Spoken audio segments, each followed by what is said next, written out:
Hello, this is Charles Epstein, the host of the X Factor podcast. And joining me today for his second time is one of my rotating co-hosts, Mr. Michael Piker via Tokyo, Japan. Michael, how are you? I'm very good. Konbanwa, we say in Japanese.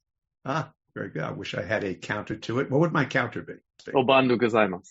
Okay, I'm not going to pronounce that, but I am going to work on that. And the next time you're on and we do this, I'm going to do an absolutely impeccable version of that. But I don't want to embarrass myself.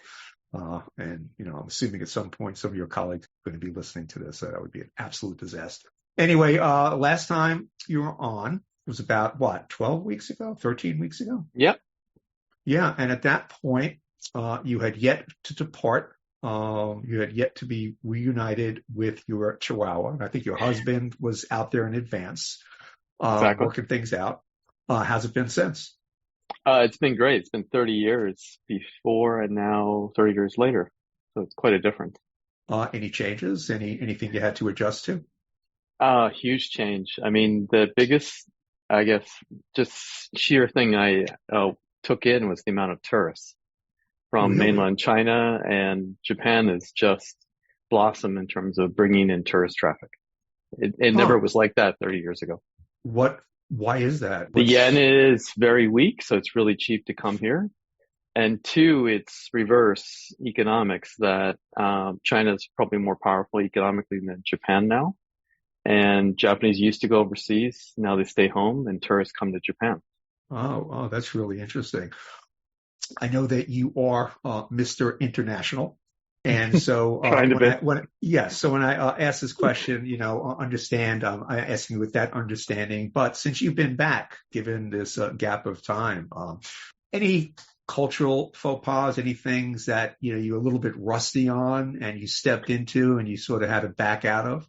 Yeah. I usually don't generalize, but the Japanese have a tendency to be a little passive aggressive. So, for example, when I get on the subway and try to get a seat, I sort of was too deferential and waiting for them to sit down. But then I discovered I could never get a seat because I was too polite and they just scram to sit down. So now I'm probably more passive aggressive than they are. That was a big learning for me after 30 years. Is there one cultural faux pas that haunts you to this day that you committed, some time ago? Keeps you up at night? Probably what I discovered is I talk too much in elevators, and they don't talk in elevators. Kind of like the Bill Murray movie. You remember when he was in Tokyo at the hotel? Sure. And you're just they glare at you if you talk. So you need to be really quiet. And I need to learn to just not be American in Japan.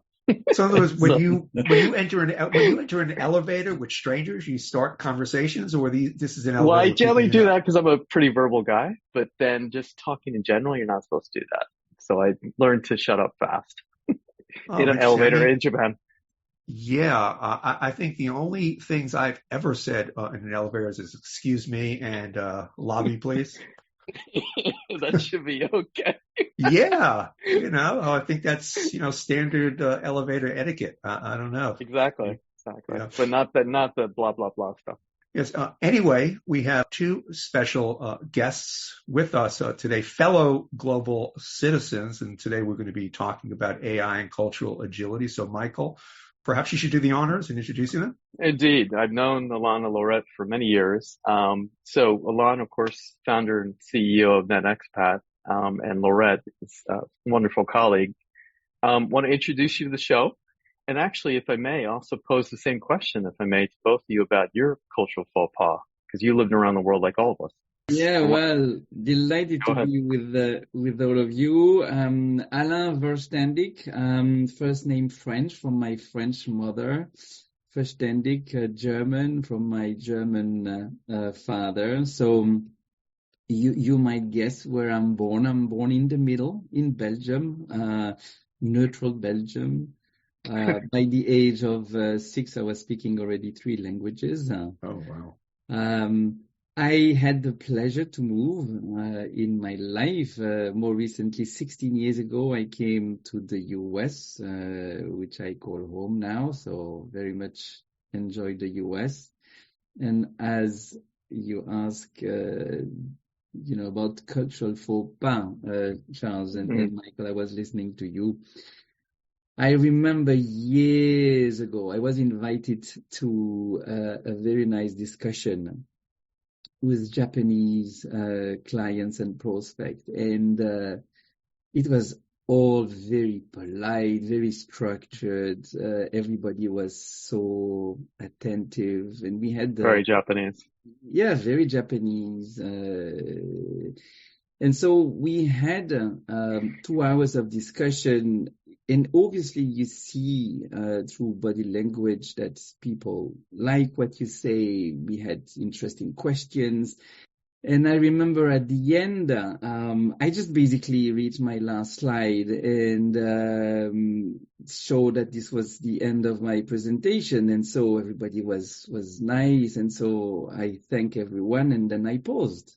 And the biggest cultural mistake that still haunts me today, Charles, is that after 4 unbearable seconds of waiting and silence, I've been the one who broke it. And I just instinctively said, because this silence was unbearable after 4 seconds, well, do you have any question? What do you think about all these concepts? And Michael, you know what I did at that moment. There is this notion of appreciation and silence where everybody is supposed to shut up and sort of digest what was said. And I've been the one breaking it, because for us, Gaijin or Westerner, a long silence is just unbearable. So still, that was not great example. Yes, it's so true. Yeah. Yeah. So you know, by the way, Michael, I'm just going to interject here. I know you and I are theater fans. I'm a big Harold Pinter fan, and anybody who knows his work, how he weaponizes silence. And I've learned through some of his work how to use silence in such a way. You know, it really is very powerful because it is incredibly uncomfortable. Waiting 4 seconds of silence, especially when you are the speaker, the guest speaker, and at the third second in the Western world, we are already trained to sort of enter into rescue mode. Whereas in Asia, this is absolutely a contemplative silence where you digest, you think, you're trying to make connection. It's a sign of wisdom to digest this silence. And so I've been the one breaking it. And of course, I became friend with some of the Japanese audience, and they re-explained that to me. And Mike, you'll be able to relate to this. I spent some time in Japan, and I had a Japanese ask me, Laurette-san, how do Americans think and talk at the same time? And it was exactly this whole concept that I was not pausing and to them thinking and concentrating on what they were saying. And I was already talking and moving on to the next thing. So it was a question that I'll never forget. Oh, really interesting. You know, for some reason, this weirdly reminds me, I'm sure you've all had experience, you know, we're going to get into some AI stuff with ChatGPT, perhaps some other large language models, but what's kind of interesting specifically about ChatGPT, you enter a prompt, you hit enter, and you'll see these, you know, it's like thinking, and then it will spit out its answer. That thinking is sort of artificially inserted just to give you a sense of its thinking, because for all intents and purposes, it is creating this instantaneously. But I guess it gives you that comfort level that it's thinking, so maybe it gives you a little bit more confidence in the response, the thoughtfulness of the response. Kind of interesting. Yeah, that's exactly it. So the notion of cheap and quick and cheap is related to time. And so time is indeed seen and expected differently across culture. But you're right, as human, we would be also destabilized if we would receive real-time answers. Yeah, I'd offer an instance where I committed a cultural faux pas, but you know what? I've been doing these podcasts for so long. There's such a deep archive of me embarrassing myself publicly. I don't need to add to that. So if you don't mind, I'm going to punt on that one.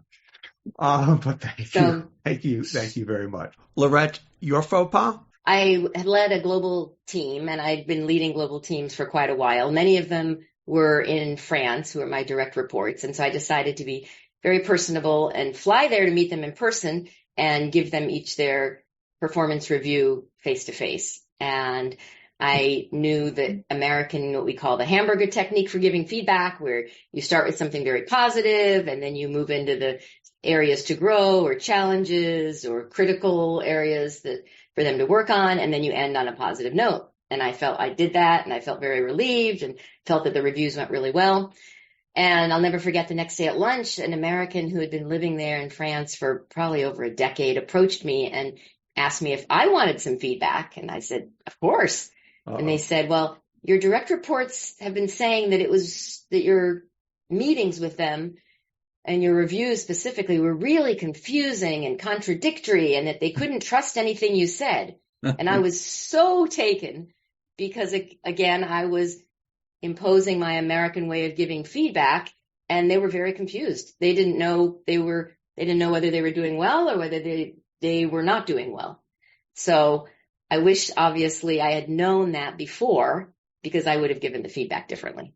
Yeah, I once interviewed somebody who referred to that very word, feedback, as being very loaded, if not kind of toxic. I mean, seldom, if ever, is feedback positive. It may be framed in the way you're saying that technique, where it's positive, and then of course you become then it's critical, and then you sort of come back as a coda back to the positive. But yeah, it's kind of interesting. Thank you for sharing that. You're both experts in global workforce management deployment, which is fundamentally about establishing and deploying talent in the right location, in the right culture, in the right context. Let me first ask the both of you, what drew you to this line of work? Well, I was born to an Egyptian father, an Armenian American mother. I married a German, and I adopted an Ecuadorian. So right there, my personal story. And then as a child, I remember very clearly moving from Egypt to Nigeria and then coming to the States, and not even knowing what culture shock was. I was a child, but I realized that the games they were playing were competitive, and I didn't know what a ruler was in math, and kids I felt were like kind of farther away, stepping, their sense of space was different than mine. And so I think that kind of led me to actually study the intercultural field, become a professional in it. I've written books in this field, and yet every single day there's something that happens on an intercultural level that keeps me on my toes, that really keeps me wanting to know more about this field, trying to make sense of it, trying to understand it. And a quick story. Again, I was a professional in the field. I'd known this field. I'd known these cultural dimensions. And I went to the Middle East to do some negotiation, some HR negotiation. And I knew enough to be a little dangerous. So I knew enough that when I arrived and I was exhausted, that they asked me if I wanted to tour the city. And of course I needed to say yes. And so I knew those type of kind of little do's and don'ts. And the first day the negotiations went very well, and I got a hot cup of tea, and it was delicious. And we went out to dinner that night, and things were going, the director was there, and things were going well. And the next day, which was the day before I needed to leave and have these papers signed and everything, and I thought the conversations were going very well as well. And they gave me a cup of tea, and this time the tea was kind of lukewarm, cool. And I tasted it, and I thought, oh, they forgot to boil the water. And I didn't realize that it was really from that point on that the negotiations were going south. And I had not picked up on that very subtle, indirect cue that tea got cold, that tea was cold wasn't just the tea got cold. The tea was cold to give me a non-verbal clue that I needed to do something different or things were not going well. So even though someone can learn this and study it and it can be intrinsic in you, it's not, because it's about people to people and it's complicated, and you need to know what to look for and how to interpret things. Ah, interesting. Alain, what drew you to this line of work? Well, I quickly discovered, as I said, being born in Belgium, which is a very, very small country. You basically drive 70 miles, 100 kilometers any direction, you're out of the country. I quickly understood that the fact to work and being able to work between people from different origin, different culture, is bringing an amazing plus to everyone. So really the notion of 1 + 1 = 3 appeared to me very, very early. Being, as I said, born from a French mother and a German father, I quickly discovered the richness of, all these things if you take them in the right way. And so I said, I discovered it, I practiced it, I did travel the world. I was very fortunate just after graduating as an engineer to travel the world for 18 months backpacking around the world. And there is no way you cannot go back from that type of exposure, realizing the richness of our world and how much we can bring to each other. So it was, quickly obvious to me. All right, excellent. How would you guys define mobility? My sense is that definition has changed, actually expanded over the past several years. How has this definition changed, and what's behind the change, Alain? Yeah, the word global mobility has evolved more and more towards talent mobility, with a big emphasis on the word talent. I think now, based on the skills, the wisdom, and the expertise of the global mobility department within multinational, these people have been exposed within multinational to more and more topics, more and more challenges, and to touch business traveler, to touch recruitment of these international staffing. And so the word talent has been growing more and more in importance. So we like to see our impact and our contribution more and more in the world of international employees. Those employees, of course, physically moving, but also those working from Florida, but working with 7 different cultures or 7 different time zones.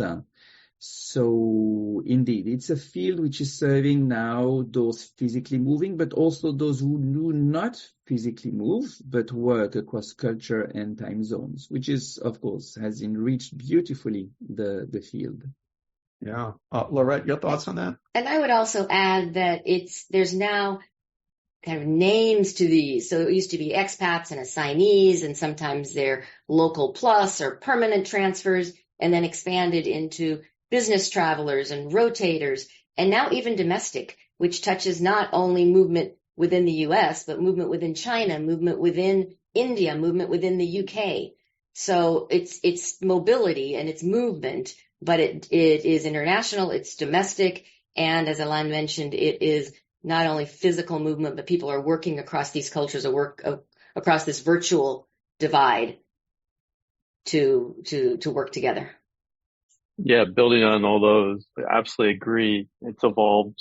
My father and I have been involved for, 70, 80 years. And it's gone from variations of international comp, expatriate, global mobility, and now talent mobility.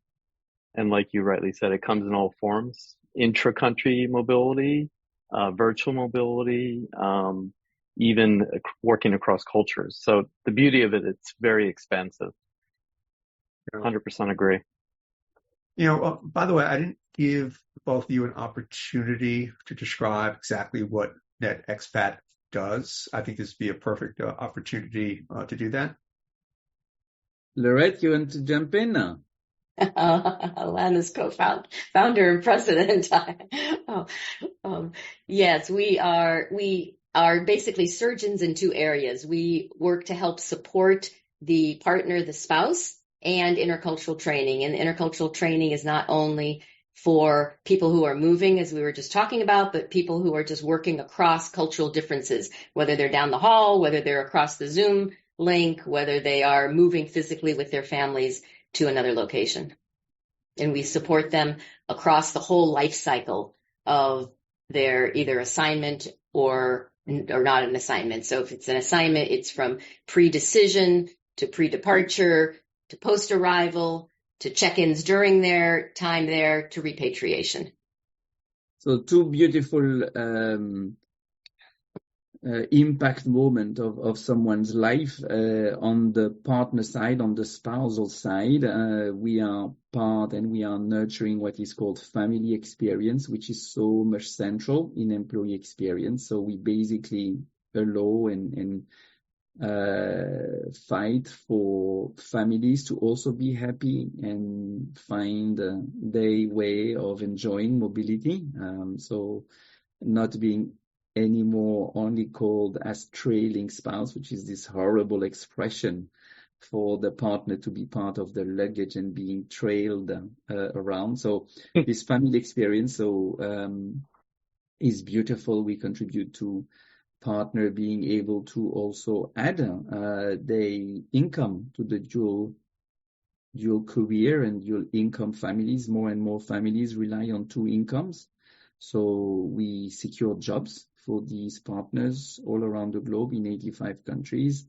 And on the other side, like Laurette said, our passion for cultural agility, allow us to be in contact with talent, sourcing, recruiters, to, of course, mobility, business travelers, and the other side of the spectrum, repatriation and retention, making sure that people enjoy, are able, prepared, in taking the best of whatever is offered to them, and understand what's going on and quickly build a climate of trust, and solid teams wherever they work.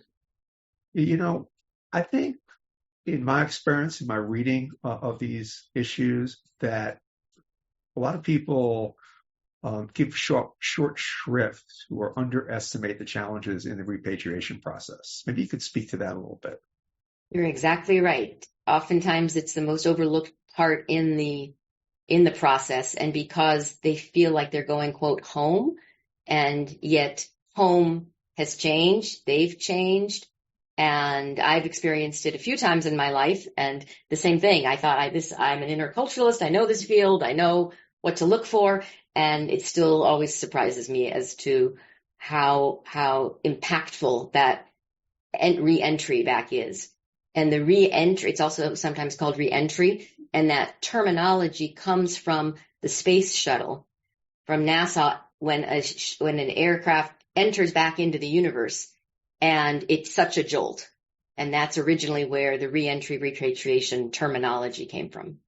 And also just to add to this, and Michael, I'm sure you've experienced that multiple times, is that when you go back, so many things have changed. We talk about the triple repatriation shock. You as a person, after living 3 years in Japan, in Mozambique, or in the US, you have changed as a person. You're a little bit further in your cultural enrichment. You have different references, so you have enriched yourself. The country to which you're coming back home has evolved without you, and very often mentally, someone leaving the country sort of blocks the time frame in leaving a country and expect to see it as it was 3-5 years ago. So the country has changed, and also your friends and your colleagues in the company you're working for have changed. So lots of changed, which are the big drama is when no one prepares you to that. So in just 1 minute, Laurette and I have explained the texture of what a re-entry challenge is. So it is absolutely something you can prepare people. But the drama is that you are expecting to come back home, and therefore you don't need anything because you come back home. And so the fact that people are not prepared is the drama. No. Organizations also struggle with how to leverage their experience, the rich experience, and the costs that they've paid for these expats. And when they come back, if that experience isn't leveraged and isn't consciously thought about how it can be used, oftentimes those expats don't feel appreciated, and they leave that organization, and who do they go to? They go to their competitors. So it's really incumbent upon these organizations to really think about and take time and support these repatriating expats. Yeah, I was actually going to ask you that very question. That's sort of the other side of the repatriation. It's not just the challenges and getting yourself acculturated and all this, but you're bringing back some real good information, some real good insights. So how do you sort of, I guess, for lack of a better way to describe it, how do you institutionalize all of that information and those insights? And what I'd ask you, I mean, I'm assuming that that's very much part of the process. It is. And I actually worked with a group of repatriated employees who we thought it was just the repatriation. And what it ended up being was how frustrated they were in that the organization wasn't using their skills. And so we ended up then having kind of an intervention with the senior leadership, and they had not been on assignment themselves. They didn't realize what the impact was that they were coming back and not using that. And so they set up a lot of internal mechanisms to help in further this talent pool for others. So if they hear these stories and they hear what were their struggles and they hear what their joys were and what they accomplished, and then it helps building this new talent pool of other employees who want to be going overseas or have questions about it. So it really became a much more rich piece of the organization once they realized it. And they never would have realized it had they not had that repatriation session to see there were others in the same boat and what could the organization really do about it. Do you have any at your fingertips numbers as far as the percentage of expats? You know, again, I don't want to limit the conversation to expats as we discussed at the outset, but do you have numbers as far as a year after the repatriation, the retention rates? You've got some horrific statistics, Charles. Just to give you a sense, if you take the tech industry, you're talking about up to 60% of the repats leaving the organization within 2 years of repatriation. 60%, 60%. So it's a huge attrition. And like Laurette said, they go usually to the competition. This is the industry, the tech industry is the one bleeding the most its talent upon repatriation. If you go to some more traditional engineering firms, the attrition drops around 10%. But 10%, given the fact that this is a very special subgroup of your talent hope, is extremely it's extremely bad for your talent pipeline. Not only it's sad to see people leaving, especially if they leave for the competition, but it has a very negative impact on the future talent moving. Because if you know that, well, basically coming back with this company, you've got 10% chance that you will actually leave the company upon repatriation. You build your whole journey differently. And 10% in the mind of people, well, in my mind, 10% is a serious risk. So the attrition is bleeding talent in repatriation has a direct impact on your talent pool and the way you stimulate mobility.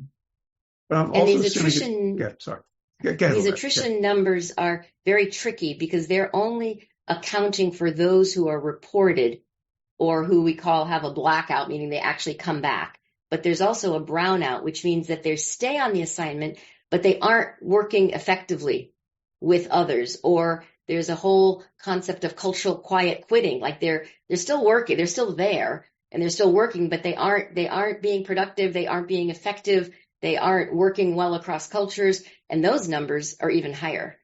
So it's very tricky when we talk about attrition because we're only usually talking about the actual numbers of those who physically leave, and there's more who are not effective. And so the question to us is, how can we raise that effectiveness rate?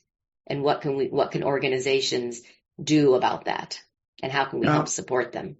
Yeah, I don't want to dwell on this particular issue necessarily, but it really is kind of fascinating because, again, as I said, and as you confirmed, it's very much an overlooked component of the entire experience. But is it also a matter of you come back from an assignment improved and you're more valuable assets, so you now put yourself on the job market because you command a greater wage and perhaps a better situation for yourself? So in other words, it's not just repatriated in a culture, the acculturation process, but hey, now I'm a very valuable asset. I want to see what my value is on the market. When you live abroad, you have quicker access to power, to authority, to projects. So you are once seen by others, are an individual. You have visibility, so you get used to a certain level of impact and power. So you're representing a firm amongst a local population. So you're an ambassador. So in terms of identity, it's a very strong experience. You come back home, all of a sudden you become one among the others. And so you're very equal to the other. And everybody, you speak about your experience when you eat together for lunch, and who have not had the chance to move abroad, chances are that you will bore them, that they don't care about your experience, and that they might be jealous. So you quickly disconnect from your local colleagues you're repatriating to. So this sense of isolation, you're changing, you're not the king of the world anymore or the queen of the world, and you're repatriating as one amongst the other, has a big impact also on your ego. Also the fact that, like Laurette said, the repurposing your skills, all of a sudden you come back in shoes which are looking awfully small, and you say, wait a minute, I've been doing things way more complex than this. I was so much more than this, and this is where headhunters are quickly engaging the relation, and they are skilled in saying, oh, absolutely, you're losing your time. Unfortunately, with this company, maybe it is time for you to fly away. And this is a story which is so easy, so tempting.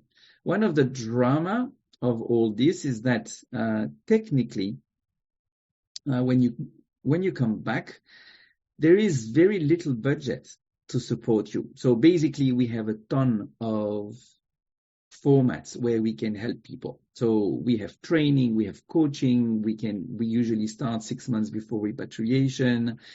But in good times where we are called, NetExpat is called in our coaching, training, any preparation by Global Mobility, because they have a budget for that. Because you're a mobile talent, there is somewhere a budget to mobilize, to do something, and to call NetExpat about that.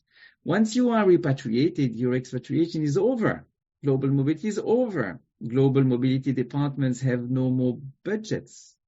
And so the budget needs to be found somewhere else within the talent retention, if they have such a budget. And so technically, I don't know, Michael, what you think, but technically, some of the drama of the repatriation issue is that the absence of dedicated budgets is paralyzing companies. Even they absolutely understand what we are discussing and see the good sense of it. There is very little structure in the budgeting to do something about it. I know we're getting technical about this repatriation challenge, but yeah, we could have. It just occurs to me, Charles. You embarked us on that. Yeah, I did. It's my fault. My bad. Absolutely take full responsibility. We could probably stay going down this rabbit hole for the rest of this podcast. No, that could be we can dedicate a podcast exclusively to that issue. It's so big.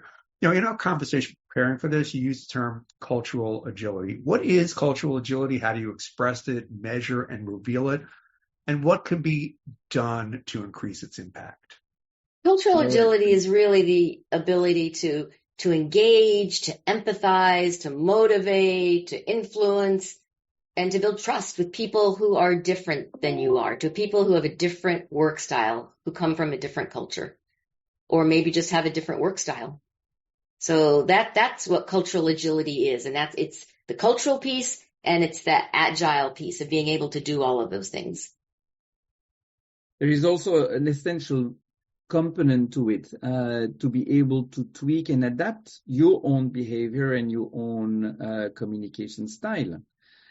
So within your team, if you're a team member or a team leader, your ability to change even the way you craft an email. If I write an email to a US colleague, or if I send an email to a French or a Dutch or a German colleague. So the term agility is also inducing the fact that you know how to tweak, you know how to adapt, you know how to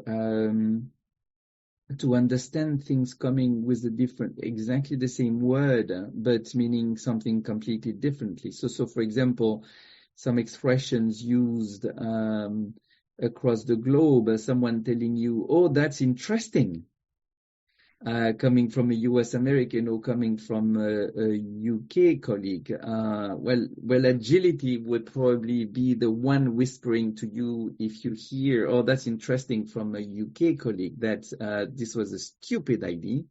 But the same word coming with that's interesting from a US colleague would mean, oh, that's interesting. Can you keep developing this idea? So this notion of agility is also the notion of being able to see things which are not literal, or a little bit more comfortable with notions of ambiguity. And in terms of how to measure it, there are self-awareness tools out there that kind of are a mirror to you. You take a questionnaire, you come up with a profile of yourself, you can compare that profile to an average of another culture, and it shows you your own blind spots. So this is a way to be able to kind of reveal to yourself what are things that you might not even know about yourself. Or I think I'm quite direct, so I do my self-assessment. I can get a 360 on it and have some of my other colleagues, my Danish colleagues, say, Laurette, you're not direct at all, you're very indirect. So it's a way to measure then some of these dimensions. So cultural agility can be measured, can be leveraged. It's a whole concept of measuring where are you in your story of being able to work globally across different people. So it's also, I read recently, it's measurable. The name escapes me, but Charles, I'll be able to share that later with you. You're able to measure the impact on your performance if you're culturally agile or not. So the return on investment, I think it's a senior gentleman from Technip, a multinational working in the oil and gas, who did an amazing research on the impact of cultural training, comparing people who had access to some and some other who had not access. And the percentage of return on investment are completely ridiculous, because they reach 1,000%. And the payout time is in days, because indeed, an intercultural training is extremely affordable compared to the potential impact of being able to achieve something, to speed up a deadline, to avoid unnecessary travel. So it can also have an impact on ESG agenda, because if you understand people a little bit better, maybe you don't need to travel again to Spain or to Japan. You can do things through Zoom or so. Yeah, the impact of being culturally agile is more and more measurable and obvious. You can also get some measurement from training program feedback, and you can see then how, if it's a leader, how are they doing with their team? What is the cultural norms of the team? Are they joking together? Are they even talking about their cultural preferences or cultural limitations? And then there's also organizational metrics.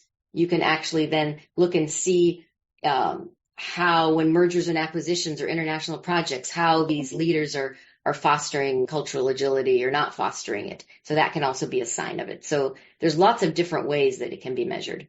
What percentage of your work is done with U.S. employees undergoing some degree of change, again, whether they're being assigned overseas or moving from a main office to a home office, and working with, say, employees in Europe?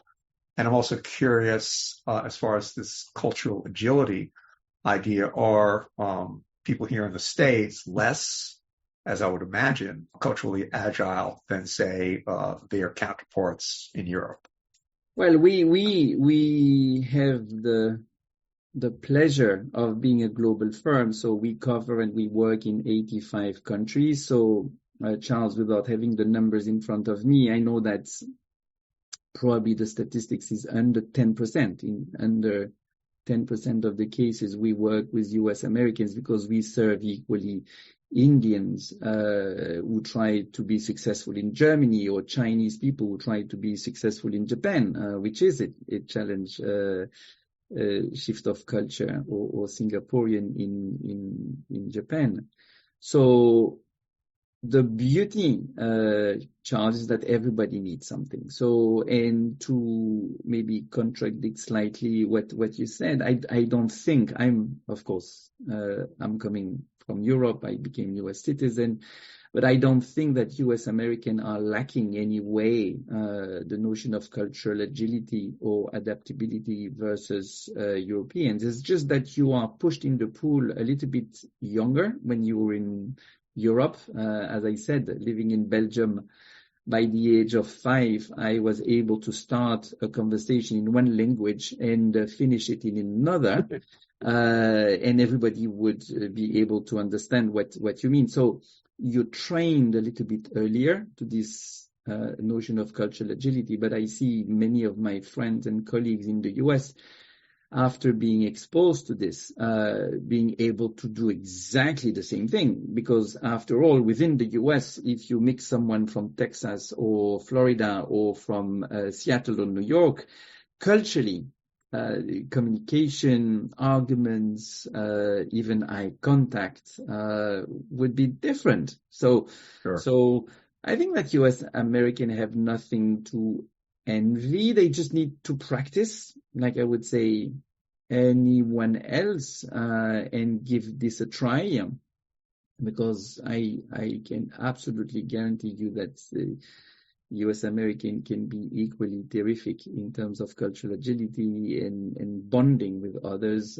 Just look at Michael, what he has achieved. Before we move on to the next, any thoughts on cultural agility, Michael? Well, I see symmetry, as Laurette and Lalonde have mentioned, between leadership and cultural agility coming together. So if you're dexterous in cultural agility on steroids, I think leadership agility works in tandem. And if you do both adeptly, there's beauty and harmony of both. And I've learned humbly, I might be good in one versus the other, but if you bring the two together, it's even more powerful. By the way, I don't think that 13 or 12 weeks ago, you would have so casually worked in beauty and harmony into the conversation. That feels very Japanese. It's very Shiseido, exactly. Okay. Anyway, given the sweeping changes going on around us, we will get to AI shortly, trust me. Getting out in front of it and keeping everyone on their toes is obviously a huge challenge. As experts, what insights can you share with those who feel they're losing their footing because things are changing so fast? I would say that while things are changing fast, not everything is changing. So the basics are staying the same. Human interaction is needed, and it's still going to be needed. And the trick is when to use it, where to use it, how to use it. So I don't think that everything is changing, and we're not all losing our footing because of this is changing so fast. I think that indeed the fear and some of the fear that people have while watching AI coming and invading their space is legitimate. So there is a healthy wake-up call here. I think that each of us, each of the professional working in the field of international management, talent management, needs to concentrate on the added value they have versus some of the sometimes technical versus tactical impact they have on a process. The more tactical they are, the more administrative they are, the less added value they bring to a process, a discussion, a project. the higher the chances that they will be sooner or later replaced by AI. Absolutely. So if all you do is checking the spelling mistakes to use an image in a team, the more you do that, the more chances are that you will be replaced by AI. So the more tactical you are, the more legitimate is your fear, the more added value in terms of human interaction, the more subtle is your contribution to a team dynamic, the more comfortable you can be that AI will actually leverage what you will do. So to Laurette's point, we have never been so busy at NetExpat because our relation is getting way more complex, is getting more, so many things are possible now in the way we interact, that there is a level of complexity that has jumped in our relations. So which leader is now able to gather the whole team of 12 people in a Zoom platform with 7 different cultures and time zones spanning over 13 hours? So you can imagine that this leader facing this Zoom connection is exposed to a bunch of tactical challenges. So the way to organize a round of talks or organize an agenda, but also strategic questions on how to build cohesion in the team, how to build trust. So if your leader is focusing on the right thing, and if we all focus on where we really add value, we will be fine. AI will leverage our capability. If you focus on checking the spelling mistakes, which is an image, you need to worry. You anticipated my next question, which is, how has AI changed your work? Again, I know that's a very, very broad question, so however you want to come at it, all yours.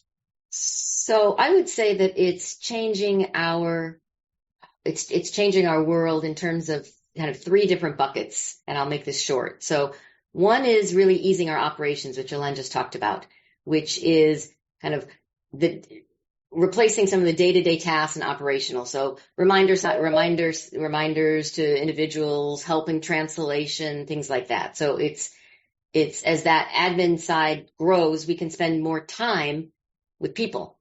So that's kind of the first bucket, is it's easing our operations. I think the second bucket is leveraging our data.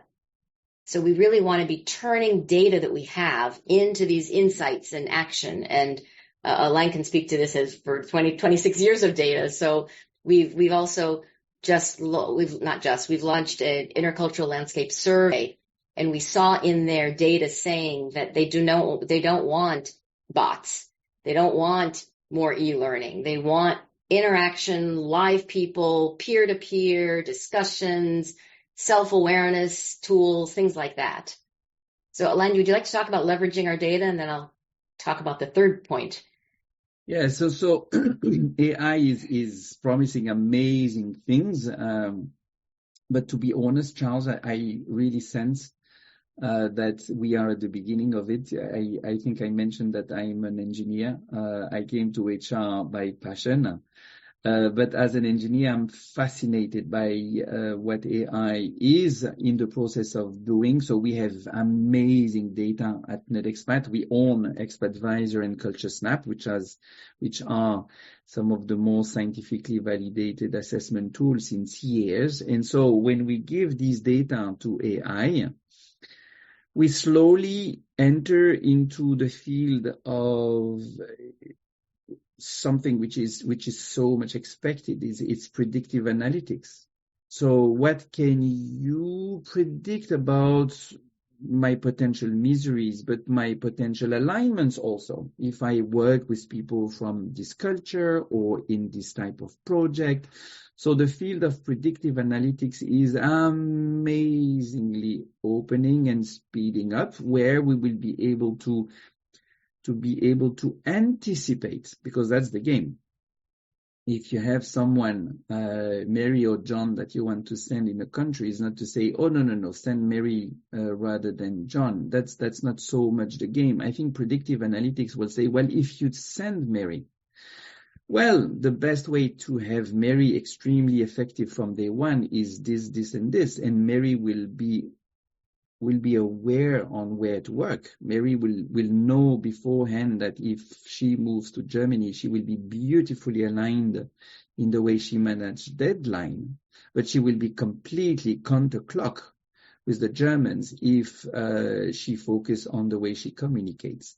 So predictive analytics, thanks to our 26 years of amazing data, thousands of people took it, is able to reveal and is whispering to us, and you can bringing us smiles with our future capabilities. So the discussion with the talent function, the discussion with learning and development, the discussion with global mobility will be so much different very, very soon, thanks to these data.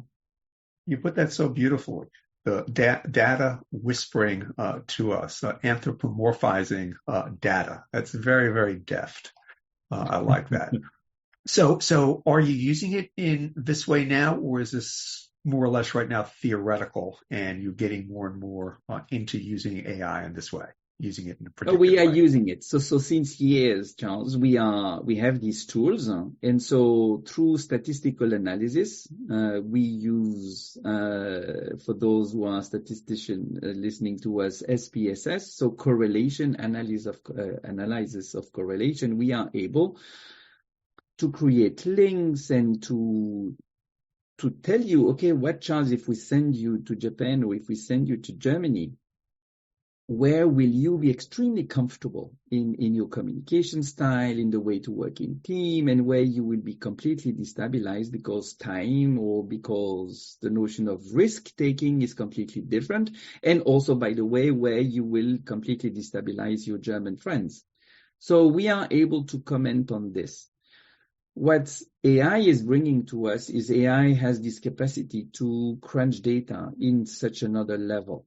And so all of a sudden AI is revealing bigger picture and bigger bonding and bigger trends that we have not seen with our human eyes. And so AI is beginning to draw through bigger conclusions and will leverage our ability to be even more specific, even more impactful at team level. So all of a sudden you can aggregate results and say, okay, guys, let's take all the Charles in this team and we can have a learning path. We can have, different ways. We can have so many things that we can conclude and give to the whole team. Because as I said, if we send you to Germany, the whole notion of success is not only training you, Charles, but it's also in preparing the Germans to survive Charles or survive Alain or whatever. Good luck. Yes. It's two-sided. And that AI is giving us the possibility to do that. So far we've been working in 2D. I think we're accessing 3D. So. Yeah, fascinating stuff. It's fascinating. Yeah, endlessly fascinating. You're right. It's very early innings, which is positive, but also, if you think about it, deeply terrifying. But so we talked about AI in automating processes and predictive analytics. People also talk about, as you know, the importance of ensuring human centricity in an increasingly AI augmented world. Organizations always putting their employees first, even when their automated colleagues do many things better. What can organizations do? What does NetExpat do to help people develop the soft skills, communications, EQ, cultural literacy, things that we do better than our automated colleagues, and that will ensure that humans are at the forefront driving innovation and growth, at least for now, while we're somewhat on equal footing, which probably won't last for very much longer. I think we've got some time ahead of us. If you take the notion of trust building, Charles, so the way you establish this magic notion of trust, we all know what trust is. But how you build it, we know how to recognize it, but it's an extremely complex notion. AI is miles and years from being able to touch this type of notion. So, or the example I used a little bit earlier about the way you read silence.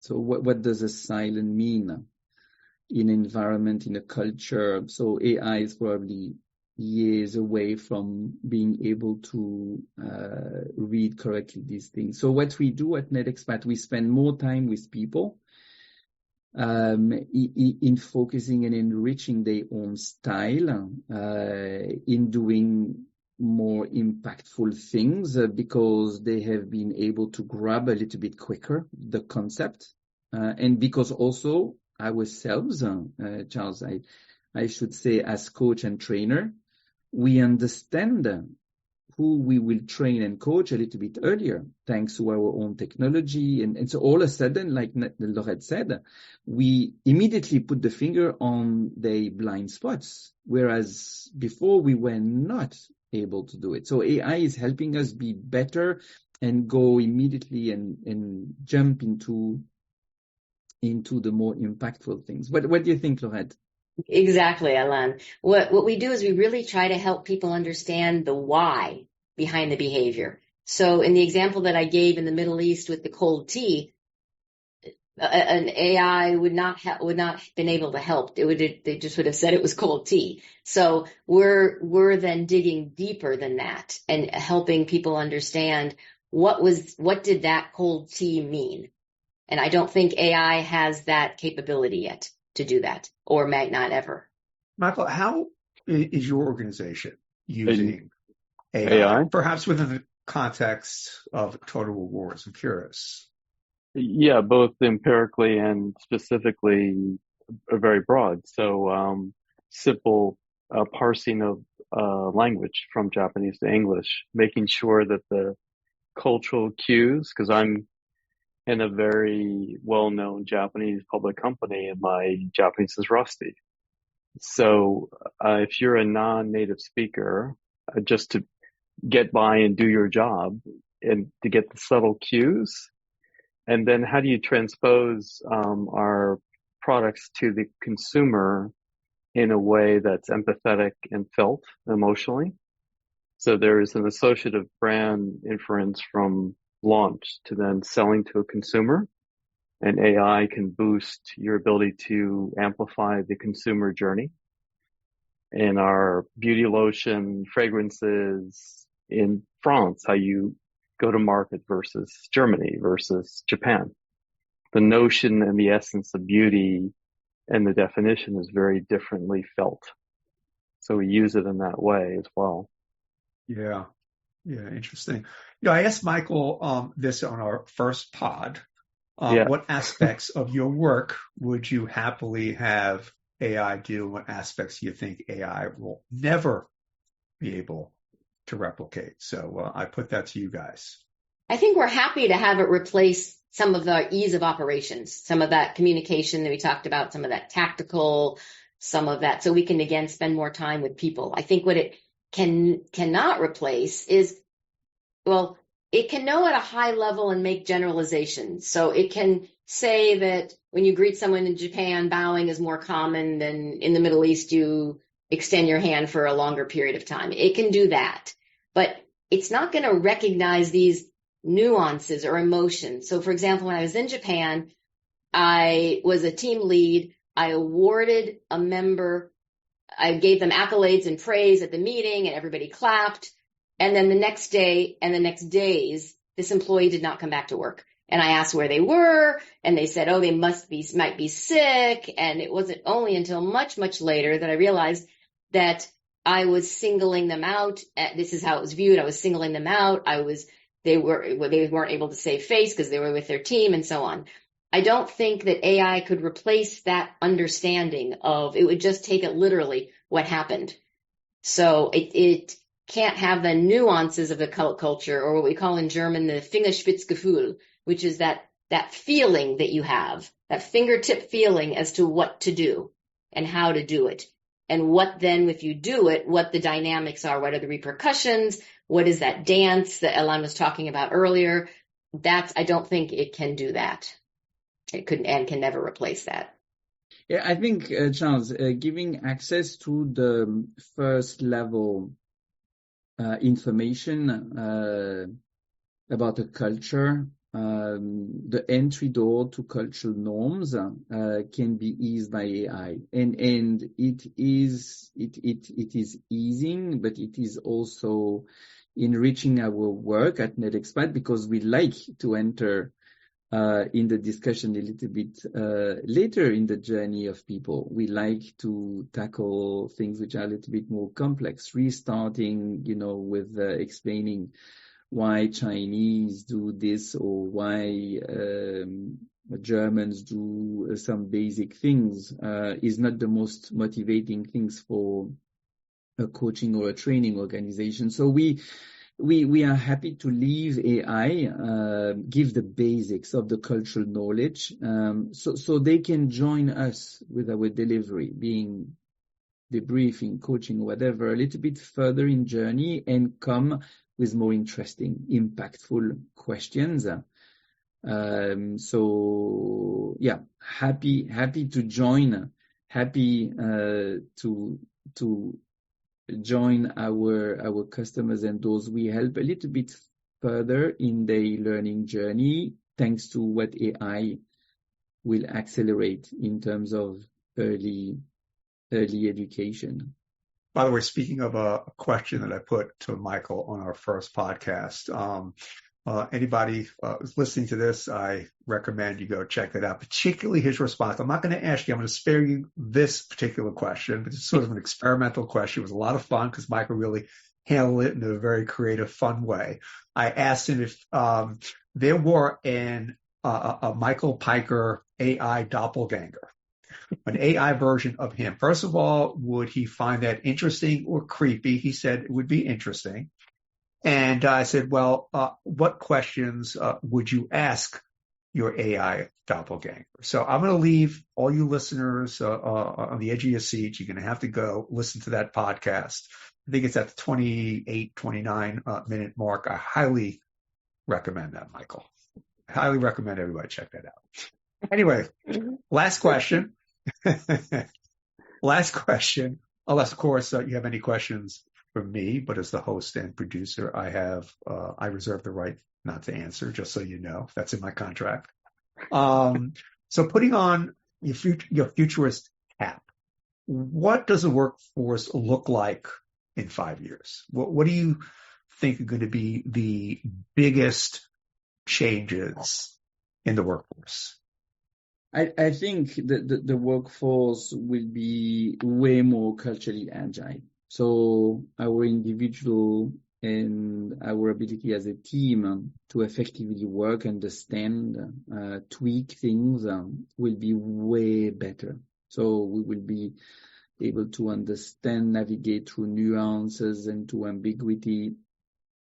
We will be way more global. I think that we will leverage AI, but AI has the danger of simplifying things. So the danger of the next 5 years is to lose some of the institutional knowledge and ability to do together. So that's the danger of what I see in AI, but I'm personally very optimistic in the way we will grow even more connected, even more global. And my hope is that it will make our lives easier, and then we'll have more knowledge about culture and the importance of it. And that even on a team, it's going to be much more in daily conversations as to how we want to make decisions, and it'll be much more overt, and that we can really be the best extensions of ourselves. Excellent. Michael, as my co-host, one of the benefits is that you get the last word. Any thoughts yourself on the biggest changes coming down the pike? No pun intended, by the way. Yeah. Very good. Yeah, you know what? I didn't see that. I caught that. It's midnight in Tokyo, but I still caught that. It shows my brain is still working. I think yesterday Geoffrey Hinton said it best, actually. He's the godfather of AI. He was one of the co-winners of the Nobel Physics Prize. It's a really, really big deal. And he said, and I quote to the extent that I can still remember at midnight in Tokyo, there will be an AI bot sitting at your board meeting as an equal participant. So what I'm trying to sort of say as a futurist on the back of what Jeffrey said yesterday in his acceptance, there will be a future workforce that will include, ironically, a bot sitting at the table with humans, co-equally, if you will, and agilely co-deciding things. And I thought that notion was actually quite unique. I think one of the parliaments or one of the bodies in Europe, I think the EU, uses a bot to adjudicate decisions with humans. So I just find that fascinating if that will ever happen. That's my last word. Excellent. Yeah. Excellent. Thank you. Michael, thanks for yet again being my co-host, handling the co-host responsibilities with characteristic adroitness and grace. Plum. Thank you very much. Harmony and grace, I think, which is 2 words to use those words you use. Alain, Laurette, thanks so much. Really do appreciate you taking the time. This is a great conversation. We're going to have you back a little bit down the road because things is changing, so fast. It'd be kind of interesting, maybe 6 months down the road, discuss this conversation, some of the other things you're seeing out there. With pleasure, Charles. And Michael, always great to see you. Changing and thinking and building the future with you. Thank you, Good Charles, luck with for the the hurricane. invitation. Yes. Alain, Laurette, thanks so much for spending time with us today. Really do appreciate it. Today we spoke with NetExpat CEO and founder Alain Verstandig and his colleague Laurette Benholt-Salmon, Vice President, Global Advisory and Intercultural Services at NetExpat. This is Charles Epstein for the X Factor podcast. Thanks for listening.